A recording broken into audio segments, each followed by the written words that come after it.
So hey guys, this is my weekly report for May 4th. I'm a little late because I was out on the water too long. But anyway, let's start like I normally do. And in the bay, the halibut fishing is off the hook. The bait receiver is open now, so you could go to the pier over in San Francisco and pick up the live bait, and that's your best bet. And head over to South Bay. They're catching limits are a common thing. With the live bait, a lot of stripers have been showing up out there too, but they're just small schoolies. But there's a bunch of stripers out there out in the bay already. So the other things, you could also catch halibut trolling, with tray bait, and you want to use a three-way or a spreader, and use probably about a 18 to 20 inch drop on the sinker, and then about a 4 to 6 foot leader on your to your anchovy. And you want to run a treble hook on the back, and then just troll. You're going to be going about 1.5 to 2 miles an hour. You're probably going to be in anywhere from 8 feet to 15 feet is what I heard the best depth to catch the halibut. So anyway, coming in a little bit closer, the sturgeon bite's still on. I know there's some guides still catching a lot of them. They're still catching a lot of them in the river up by Knight's Landing, so they're all over in the river. Just one thing real quick is that Sacramento River, they're dumping so much water out of Shasta and Orville and the American that, I've been going down the Delta every week, and yesterday and today the water, well, actually for the last 5 days, the water's gotten a little higher and a little muddy. A lot of trees coming down the Sacramento River, so be careful when you're out there. And there's a little bit sign of shad showing up. Before they released all that water, there was guys catching quite a few shad. So, they're gonna just go by even when the water's high. They're not gonna stay out there and go, and they're gonna come on up. So I imagine you could catch them up at the Feather where the water's a little bit clearer, because the Sacramento River has really got stained in the last week or so. But the sturgeon fishing, ghost shrimp, eel, roe, they're catching them on everything. And if you're up there by Knight's Landing, like I said, you're going to get those big spawners. So, take a picture, try not to lift them out of the water, leave them in the water, take a picture and release them so they can spawn. So other than that, the striper fishing has been really good. A lot of the fish this year, since we had such high water, they've gone all the way up to past Calusa, up to Grimes, and up in the Feather River.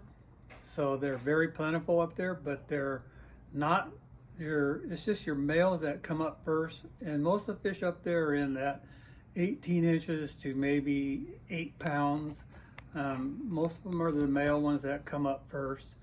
So those fish up there, and then all the guides are up there. They're having 50, 100 fish days, and the fish aren't even milking yet. So when you put a male in the boat and he's not milking, they're a long ways away. And I think what's setting them back is they release that water and it's very cold.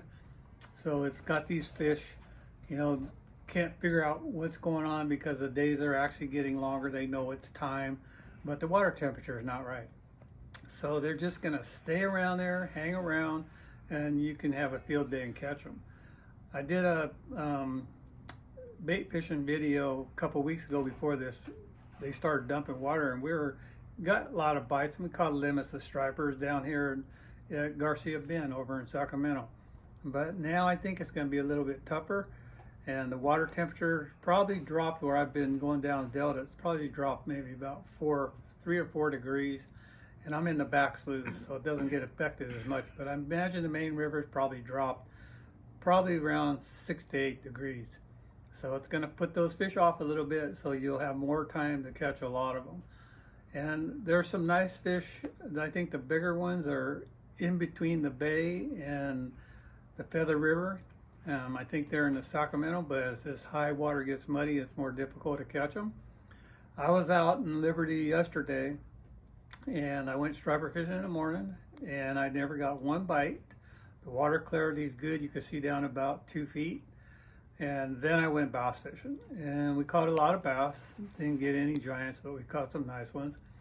But a friend of mine, John, was out there, and he called me around 1 o'clock and said, "Hey, get over here. I'm in a school of 10 to 15 pounders." So they hooked like 5 or 6 fish in that 12 to 15 pounds. But I was too far away, and I didn't feel like running all that way, because a lot of times when you chase fish like that, by the time I got over, they probably would have quit biting.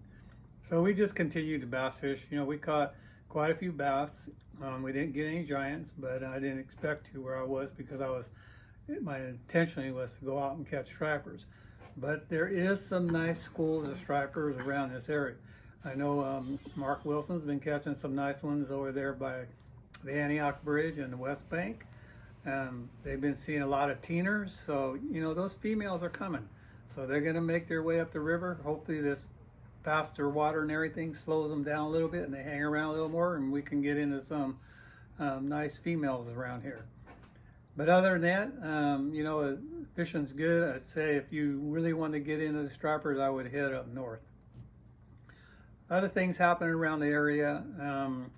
Trout fishing starting to slow down a little bit because our weather's starting to warm. You know, they're not planning no more, so I'm sure Big Nate's still up at Comanche. And last I heard, they were catching them like 30 or 40 feet down. So you could probably still fish Malones, Pedro, Comanche, Pardee, Amador, Collins, and still do pretty good.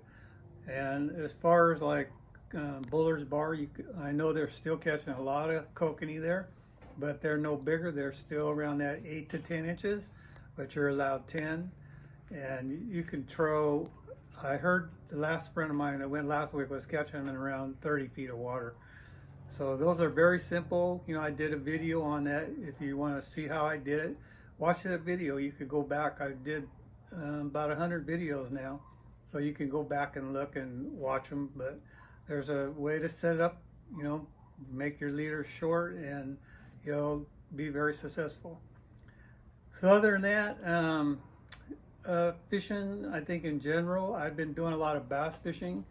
If you want to bass fish in the lakes, Don's been going to Folsom, and I'm sure he's been up to Berryessa, and those lakes are on fire. You can catch bass anytime you have your lakes where the water is rising. The bass fishing seems to be pretty easy. You could catch them on Kitex on a little jig head. You can catch them that flabberjaw, that little jig head, that seems to work pretty good on Kitex. But you're going to be in that 10 to 15 foot range. A friend of mine was at Folsom last week, Kurt, and you know, he's the guy in the wheelchair, a friend of mine, and he caught limits. He had a 20-pound bag one day, and the next day he went back and caught an 18-pound bag. And those were all done on chatterbaits. So you just have to put that bait in the right depth range. Guys at the shop are catching them on jerk baits. But Folsom, Comanche, all the lakes around here, Berryessa, you shouldn't have any trouble catching bass. The Delta is just now starting to turn on. Water temperature is warmed up into the 60s. I probably had a 22-pound bag today, and I took my brother and my cousin, and we had a good day. We caught over 30 fish. And you know, last week I went down there 3 days, fished in 3 different areas, like 15 miles apart, and had over 20-pound bags every day. So, you know, most of the fish I would say flipping, and maybe a few on blades and crankbaits. But other than that, fishing all in general has been really good. Watch out for the shad. I think they're gonna, as soon as I drop the flows a little bit, it cleans up. I think it's gonna be red hot. That's probably gonna last for probably all the way through June, I imagine, maybe into July this year, because everything's running so late. So if you're on your way fishing on Saturday morning, tune in to 1140 on the AM dial. I'm on the California Sportsman's with Seps and Kent, and I do the report that morning. I'm on the air at 6:35. So just put it on the AM dial while you're on your way fishing, and then you can get the current report. If you like my videos, please hit the like, hit the subscribe. It'll help my channel out a lot. And if you want to leave me a comment, hit the bottom button there, and I'll get back to you within 2 or 3 days. So thanks for watching, and I'll see you guys next week.